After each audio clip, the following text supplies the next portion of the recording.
those kinds of relationships allow for some sort of overview and radical thinking, which isn't possible, or at least isn't very easy when one is on the hamster wheel of freelance work, kind of going from job to job.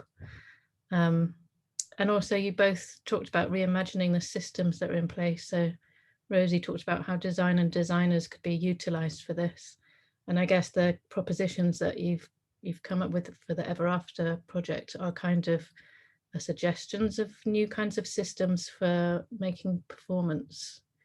And then of course there's a lot that could be discussed in terms of materials, how Rosie kind of responds to the problems of a space through colour and materials, and how Mike and Zoe talked about materials or things and stuff and our inextricable kind of link to those materials.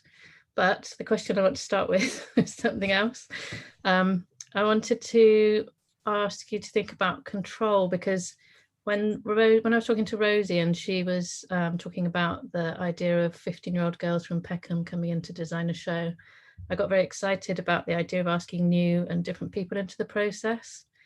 But then as a practicing designer who spent a lot of my effort trying to promote theatre designers as visual dramaturgs who are highly skilled, I simultaneously find it exciting and disconcerting, the idea.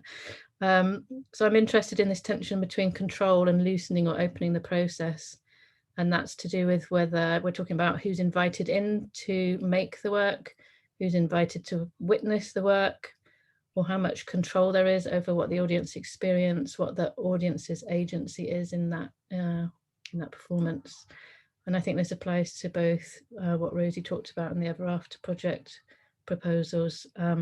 So I wondered if you could respond to that, maybe starting with Rosie, and maybe we could at the end also bring Arnold in for his thoughts about it.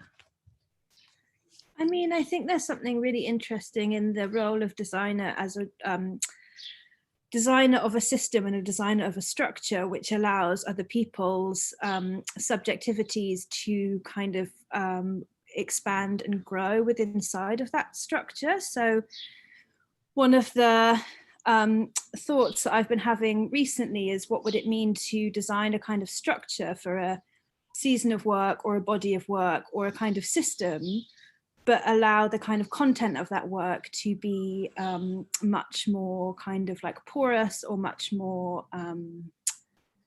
different sorts of subjectivities and experiences and skills, but use those to build within that framework.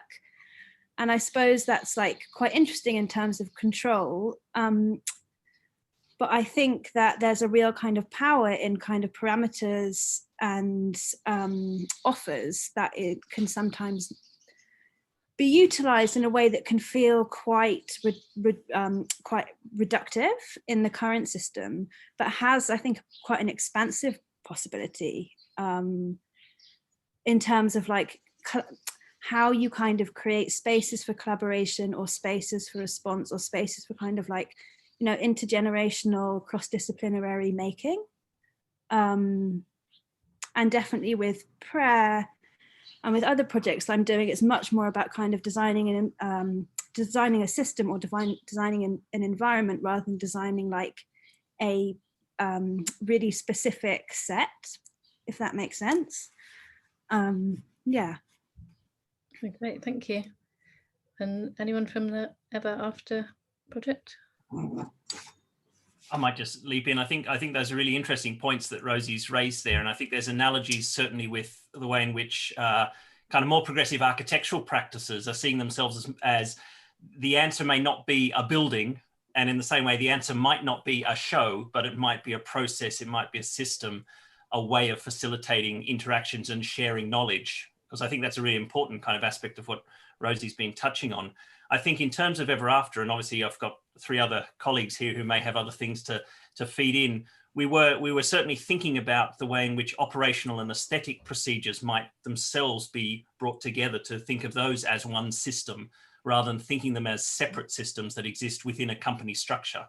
And that bringing those together, certainly COVID suggests that a lot of kind of operational procedures need to be thought of aesthetically. And I know a lot of theatre makers have put a lot of thought into that over the last 12 months. And I think that kind of conceptual angle is really valuable to maintain that systems thinking in which, as we're saying, scenography or scenographers might be involved in designing processes that encompass projects as a whole. Great, thank you. Does anyone else want to add anything? There's a sort of push-pull. When someone says control, I also think surrender. And like, what are you surrendering when someone else is controlling? And do you trust them to control that for you?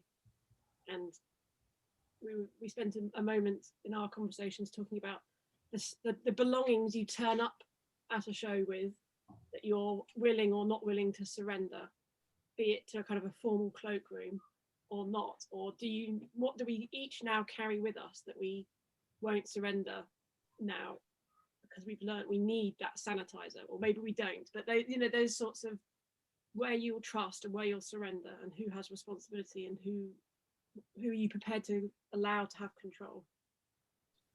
Yeah, I think trust is a really interesting one as well. I think when like what Rosie's talking about is sort of setting up a framework within which you trust that something interesting is going to happen.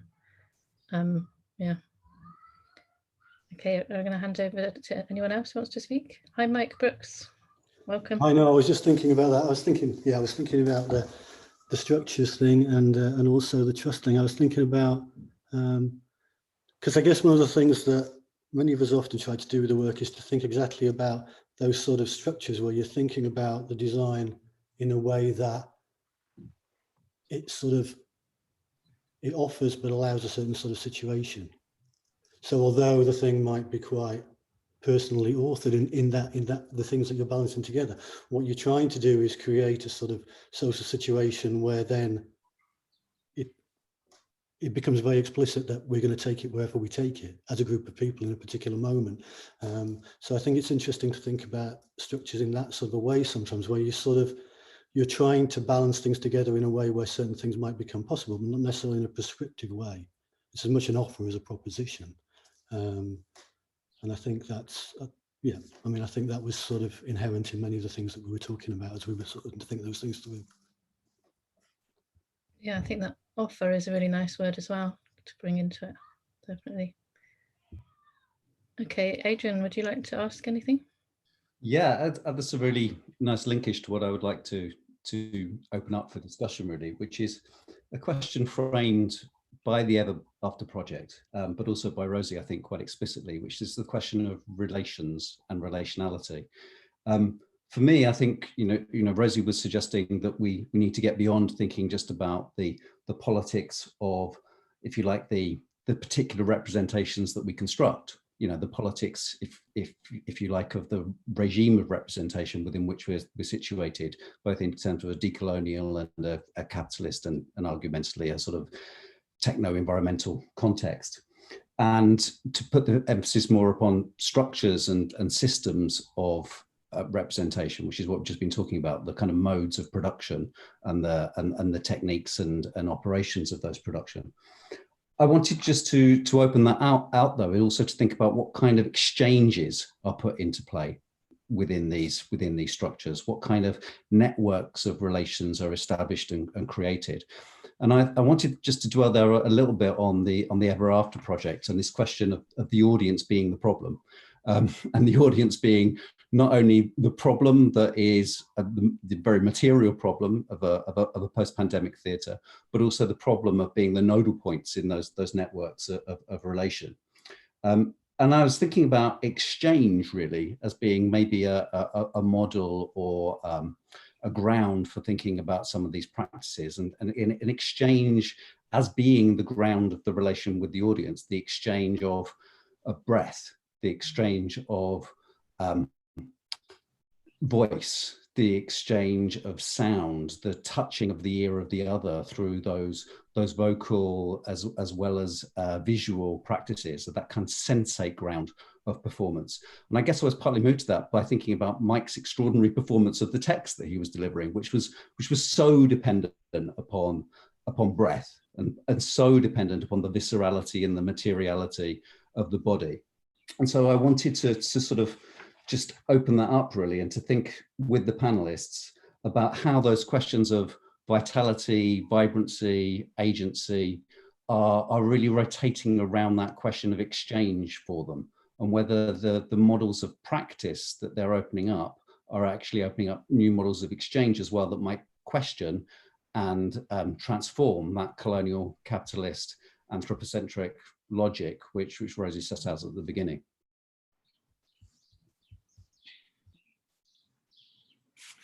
Mike, I think you're muted. Sorry, apologies. Yeah, I mean, I think that's really interesting. In a way, within the Ever After project, you can almost see the archaeology of the pandemic, in that right at the beginning, the emphasis was on fomites, as Andrew said, upon touching things, about actually the physical exchange of things, hence wash our hands, and whether performers would ever be able to pass objects from one to another, for instance, whether you would ever be able to, you know, as in earlier work, previous work we've done, whether you would ever be able to touch an audience, to embrace an audience, so on. But then, of course, the discussion has shifted more towards the aerosol, you know, and therefore most of our concerns are indeed about breath, about sharing breathing spaces, and so on. And I think that we did think a lot about that, and what would be the material conditions then within which those problems could be minimized. So, for instance, I think that led us to Cedric Price and so on, and my favorite, Dutch Barnes. So what's the minimum requirement of theatre? A roof. That's it. You don't need walls, you know. So do you have a kind of aerosol circulation that would allow you to engage in you know, full blown vocal expression? But it kept coming back to Zoe's notion of the threshold of responsibility, and whether we can assume responsibility on the part of audience. Where does the responsibility of audiences meet the responsibility of performers? In that, in social situations, we always hope for the best, but we're constantly confronted by the worst.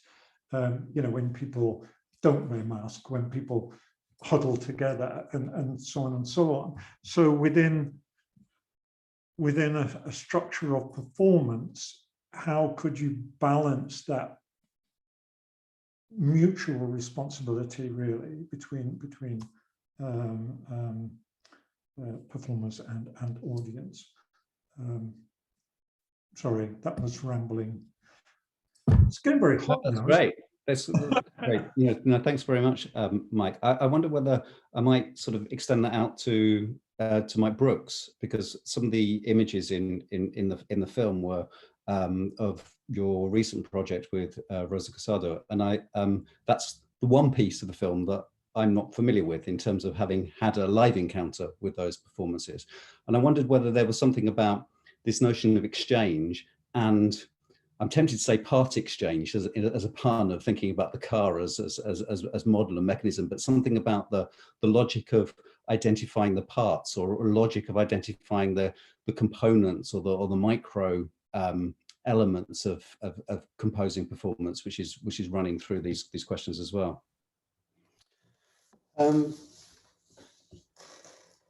I missed a bit of your question there because you broke up on me, but I think I got what you were talking about. Yeah, I mean, I think for us, lots of these questions, they sort of start to lead you in very different places if you're talking about theatre or if you're talking about theatres. And I think, you know, there were things about the sort of the natures of spaces, existing spaces, and there were things about the nature of existing practices, and the way we were sort of juggling those things. I mean, again, to go back to the situation thing, I guess for me, it's always as much about negotiation as about change, about exchange, sorry. And I think there's something about those situations that I was starting to talk about before, that where,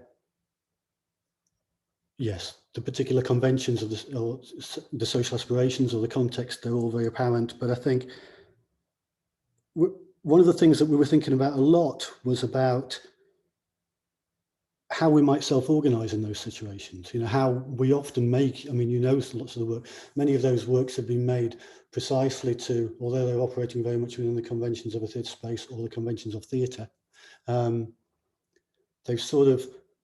they've tried to activate a situation where the audience feels not only able to, but sort of has to sort of locate themselves in relation to each other. They have to negotiate how they're going to be there. They have to negotiate how they're going to communicate, how they're going to understand, how they're going to receive these things, where they're going to take them. So I think lots of our conversations were very much about, I mean, and Mike was talking about there in terms of those thresholds of responsibility, about what happens when you assume the responsibility for an audience to the point where you remove their agency. And then there's many of those sort of processes of active exchange within the work stop to become possible even. And where are the lines of that? Where are the balances of that? And how might you be able to engage those sort of very daily things that we understand that we were doing in the street before we came in a way that actually allows those sort of exchanges and negotiations within the work to happen in a very readily way. Does that answer your question at all? Yeah, no, that's lovely. Would anyone else like to come in? Rosie or Zoe, maybe? This is just like, I think this is more in relation to kind of theatre space, the kind of theatre spaces that I tend to work in, which are kind of like very situated in specific locations, and this idea of exchange, and I guess an idea of trust, and an idea of kind of openness, and with outside of the walls of the building and inside of the walls of the building, and how to kind of create spaces for exchange and fellowship within the kind of in a kind of idea of co-creation between maker and audience. And the kind of makes me think a lot about I guess the way in which our spaces are closed or the way in which our spaces are open, I suppose, and the way in which rules or systems are negotiated with or without our communities, or with or without our audiences, and how to kind of create systems that are a bit more open or a bit more responsive, I suppose, in terms of like care and responsibility, and also in terms of co-ownership of space, which is something that I think can sometimes be imagined. You know, there's a lot of conversation around kind of co-creation with audiences, but is not always enacted that well. And I think scenography, there is a possibility in scenography to kind of really open up spaces, to kind of change dynamics within spaces, and to kind of facilitate exchange, but it's not like it's not already there, I would say. Often I think there's like spatial work and other kinds of work to do in order to really make that offer tangible, if that makes sense. Yeah, it does. And it also throws up that question about the purpose of exchange is transformation. It's actually the collision of elements and materials rather than their continued separation, which I wondered whether there might be something in this that you could pick up, Zoe, not least because we saw that extraordinary moment where you exchange materials to create effects. On mute, there we go. Yeah, I think a lot of what we kept talking about was, the others have covered, but it was that things having an effect on us and us having an effect on things, and what's transforming where, to who, why, and then the undercurrent that runs through it of, I suppose, back to control, like what are you prepared to accept and what are the new rules that are emerging. Like we spoke a lot about looking for clues on the street, this idea that there was new behaviours emerging that you'd have to be prepared for or push against. And also I think there's new behaviors with objects, again, that you need to be prepared for or push against. And it starts before the piece starts. It starts on your way. How have you got there? If you come by public transport, are you more sullied than someone who's come in their car? Do you want people to come in their car? What have you touched? Do you hold the doors open for people? Like, there's so many points of contact, from the very literal, oh, I opened the door and touched it, to having an experience of something which has touched you in a more emotional way. That there's sort of the idea of what the material is and where the boundaries are of the performance. I think we found it kept breaking down and blurring out as far as it could, and that was a helpful idea. And it relates back to the sort of proposition with National Theatre Wales to say, consider everything as part of the performance. Don't just do the thing and then go to the marketing department to get it marketed. Like, think of it all as the show and what happens when you do that. So that implies the cloakroom is part of the show. What do you do? And you're constantly setting a tone for those relationships and for those engagements and for the perception of materials at every turn, I suppose.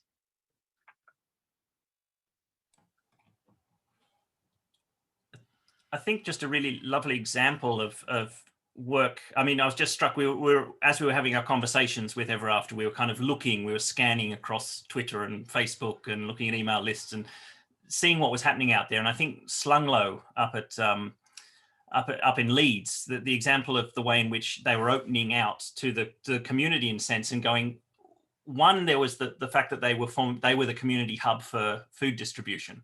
So that working men's club, then it was already a working men's club in a way. So it has that history and that kind of relations externally to the community. But then some of the ways in which they were then inviting families to partake in audio work that was happening outside, and it was kind of blurring those boundaries into the community and out. I think it's a very inspiring example in which they were actually thinking about those matters of hygiene and how you're handling equipment and who's close to who, but actually in doing so in a way which had very frayed edges. So the blurring of the edge of the performance and where everyday social reality starts was really nicely blurred there. And I'm kind of curious, for those theatres that have served those purposes during this time as kind of emergency relief centres, how do they then fold that back in to their everyday operations rather than going back to production houses? And I think Slunglow is kind of quite inspirational in what they've been doing up there. That's a really great thought about that, crossing that threshold of not only stage space and auditorium, but the boundaries of the theatre building into the community and its practices, which I think takes us back to a lot of the propositions that Rosie initially had. I'm going to hand back over to Sophie. I think it kind of leads on to something I'm quite interested in, which actually I don't think was included in the talk that I did with Rosie, but we did talk about the idea of, and she talked about in the stage article, I think, this idea of Chekhov, and why do we spend so much effort trying to imagine his experience of the world when and not put that attention onto different kinds of stories and different kinds of experiences that are more connected to that theatre, perhaps, or to that space. And I wonder if the kinds of work, the kinds of stories you can tell, the kinds of work you can do is affected by these different kinds of approaches to making the work and the different kind of relationship that you have with the audience.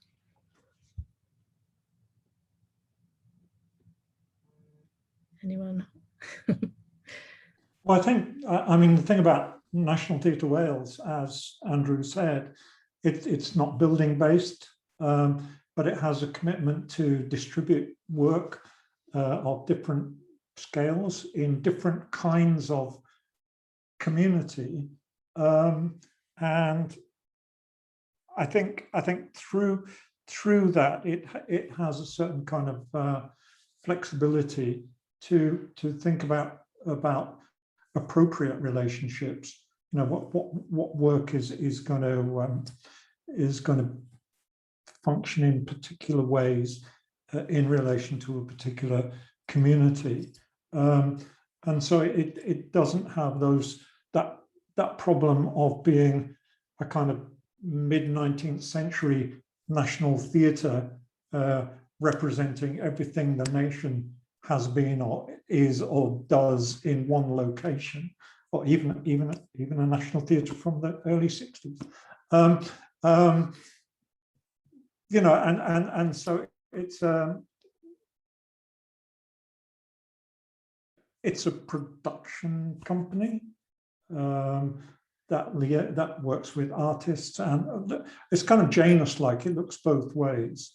You know, it looks to the artist and it looks to the audience or to the publics, and I think that's its virtue. And I can't easily see how it's going to be pushed to be something else, really.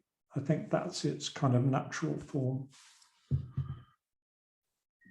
I think there's an invocation there as well and I think underlying both your sets of project presentations is the kind of the democracy and the democratization of underlying a sort of politics of post-COVID theatre practices. So with that in mind, we'd very much like to take the opportunity to bring in our audience to ask some questions and contribute to the discussion. Just a reminder that you can post your questions in the chat, or you can even just post your name in the chat and we'll come to you with a question. Would anyone like to join us? We've also got Arnold with us in case he would like to. Yeah. Share. Hi there, Adrian. We did have a question from Ray. We've just put her up on the screen and unmuted her. So Ray, if you'd like to ask a question, that would be great. So yeah, sorry, I'd had some internet problems, but I'm back on now. Yeah, I was really impressed with the idea of making and bartering and creativity and exchange of ideas and negotiations of new principles and everything like that. And I was thinking, if based on the heart of making, what would your manifesto be? That's my question to you.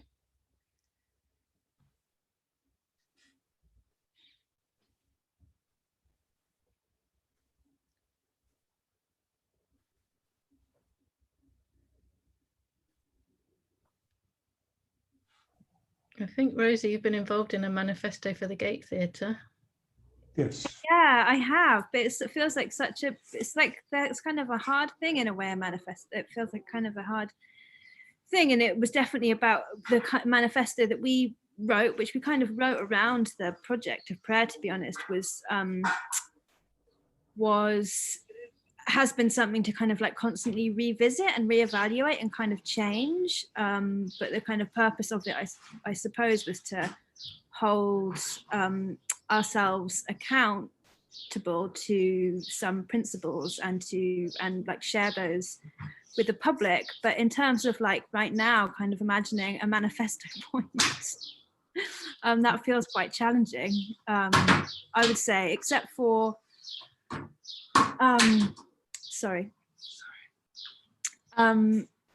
except for this idea of, I suppose, like kind of I mean, this isn't really a manifesto point, but a kind of like re-listening to spaces and to materials, and kind of the attention of listening being a bigger part of scenography than maybe we have allowed it to, I think is something, I mean, that's not a very slick manifesto point, but I think there's something kind of in the presentation that I found like incredibly exciting and incredibly kind of stimulating, this idea of almost like a kind of very conscious kind of listening to materials, which felt like very expansive in its possibility. And I suppose just in terms of that Chekhov question that Sophie asked, which maybe connects to this, is like, how can we like reimagine the material conditions of a stage set, not reimagine Chekhov?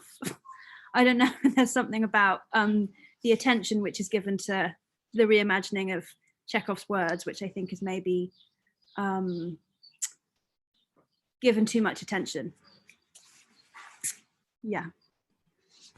We did actually look at the Gate manifesto in one of our meetings. also the NT Ghent manifesto, the Milo Rao one.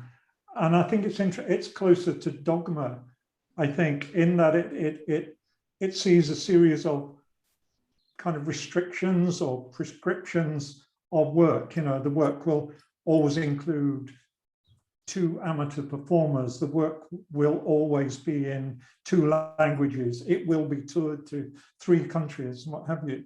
And I think that might be quite interesting, as opposed to statements of value and belief. Actually, within coming out of this situation and thinking about environmental concerns, whether there's a sort of mirror image manifesto that holds you, that really holds you to certain kind of practices and principles. And just with the Ghent manifesto and the one that we wrote, what I really kind of appreciated about theirs, and I think we were definitely inspired by that, was like, it's like a project to work towards the manifesto, and it will always kind of, it may often fail. Your work may often not do that, but kind of having this kind of dream space, I suppose, and to kind of hold yourselves accountable to, rather than, you know, anyway. Actually, I think we've got a question from the audience. Laura Hopkins, could we get Laura so that she could ask the question? Hello. Hello. Hi. I thank you so much. That was really, really interesting, and I'm so very excited by the ideas. I was familiar with some of them, and some of them are new. But in the Ever After talk, some of the images reminded me a bit of the work of Catherine Brack, and it seems to me that the UK theatre is just so far from being able to work in the way that she has been able to explore materials on stage in Europe. And I wonder what you think, how UK theatre direct, because I think we scenographers are ready for it, but I don't think UK directors or UK actors, British trained actors, are ready for engaging with that kind of work. Or what do you think? I wonder how you think it can really work in this country, in this culture.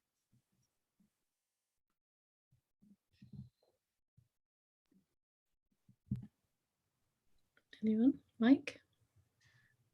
Well, it's going to be the Welsh question, isn't it, really? No, I mean, I think when you work in a theatre culture that doesn't have a large number of playhouses, that doesn't have a great depth of playwriting for all kinds of cultural reasons, then other things I think have been possible over the past 50 years. And I think it was exciting when National Theatre Wales was first founded, that it looked to that kind of range of practices that were existing in order to develop a new kind of theatre culture. So there isn't, sorry, how can I put this? I don't think we've got a theatre, sorry, I say we. I don't think we've got a theatre in our mind, in our heads, that we're approximating to. So every context is a particular one, and then you think about the work that's going to work within that cultural, political, whatever context. And I think well, Mike can speak more about this, but as a designer and scenographer, you know, I think we've been able to do things because of that disparate kind of tradition. I think that's really important as well, but I would also add to that, Mike, that I think that we're at a transformative moment of what that theatre in our heads might be, that doesn't necessarily revolve around a proscenium and plush velvet seats at this particular historical conjuncture, not just because of the post-COVID situation, but also thinking about the transformative impact of decolonial democratic and inclusive practices. And when we see so much performative practice on the streets, it's very difficult to kind of reimagine the sort of the centrality of the actor on the stage within that context. And I would also add to that I think part of where the British theatre actors in particular are ready to work within the scenographic frame, I think has been a crucial question, as Jane mentioned, for us developing our kind of new approach to training performers as artists and theatre makers within an expanded field of interacting with the apparatus and interacting with scenography, and being part of a decolonizing and inclusive politics of practice, I think is really, really important to transform what we understand our own theatres to be moving forward. Mike, you've come in. Are you ready to respond? I was just going to pick up a little bit on what Mike was talking about. I think yes. When we talked a little about Coriolanus in the presentation. So I think if you're going to stage a work like that within an aircraft hangar within a particular context, you're asking not only your actors, but also the production, but you're asking everybody to sort of work in ways that they haven't worked in before. And some people find that easier and more exciting than others. But I think, what am I saying? I think it's important not to lose sight of the fact that many of us have always worked that way. And the work is always being worked in that way. That's not like a new thing. And I think, which is, I think, what Mike was hinting at. So I think, going back to pick up, channeling that into the manifesto, I think one of the things that we talked about a lot was what we meant by this idea of location, which I guess in terms of locating work, as an act, which I guess is also key to the proposition and the conversations we were having with NTW specifically, as Mike's also sort of outlined. And I think through the final part of the presentation, Andrew seemed to be finishing every proposition with the phrase in a particular context. And I think that's key, because what we're talking about here is a sort of a well-established theatre tradition of trying to allow the intentions and aspirations of the work to find a form that's appropriate within a particular context for a particular audience. So, and that often involves deciding, well, where can that happen then? And where are those people then? And how do you bring those together? Because none of those things are given. And I think it's very important to recognise that the extent to which that's just daily practice for many people. It's not a thing that is absent in UK theatre. I would challenge that.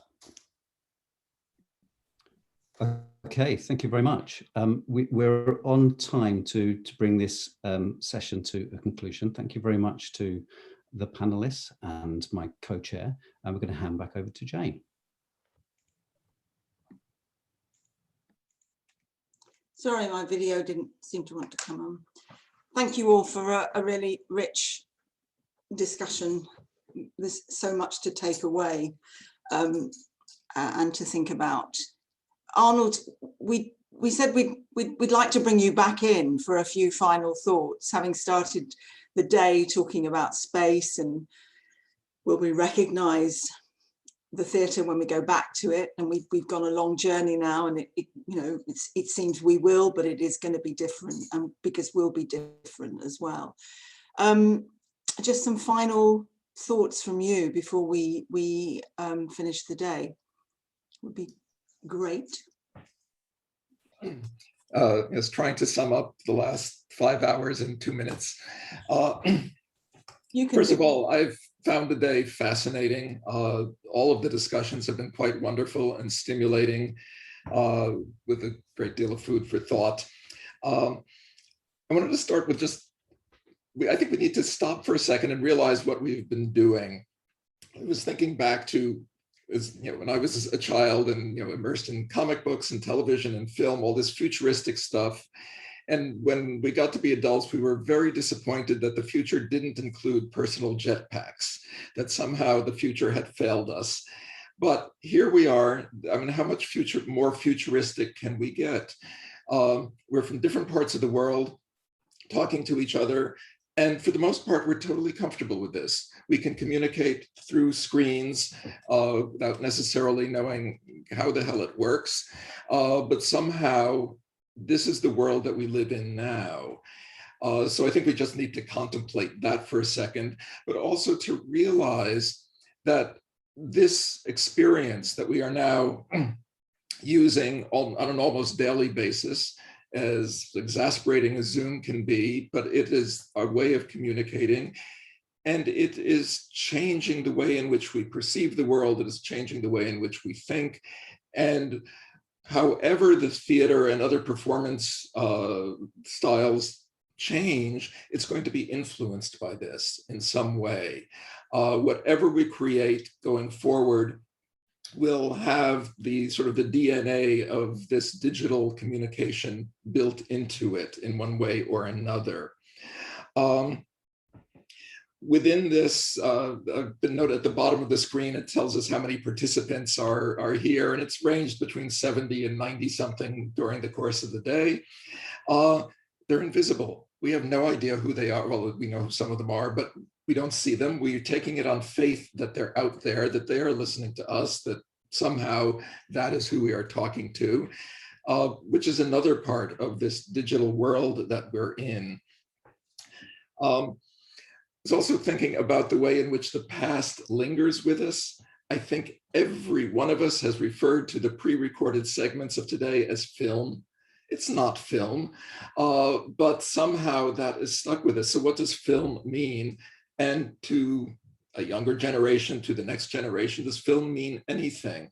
This is Jane, you at one point referred to records or LPs or something, which, you know, for some of us makes perfect sense. And, you know, we still refer to music in terms of albums, which doesn't make any sense either. In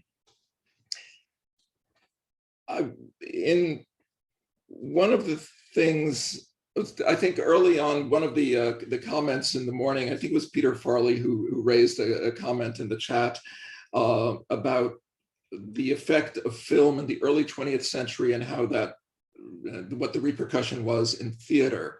And my response was that one of the things that film did is that it took over the role of naturalism in the theater and allowed the avant-garde of theater to kind of explode. There was already an avant-garde happening, but it allowed theater to go off in all sorts of directions in which it was previously constrained.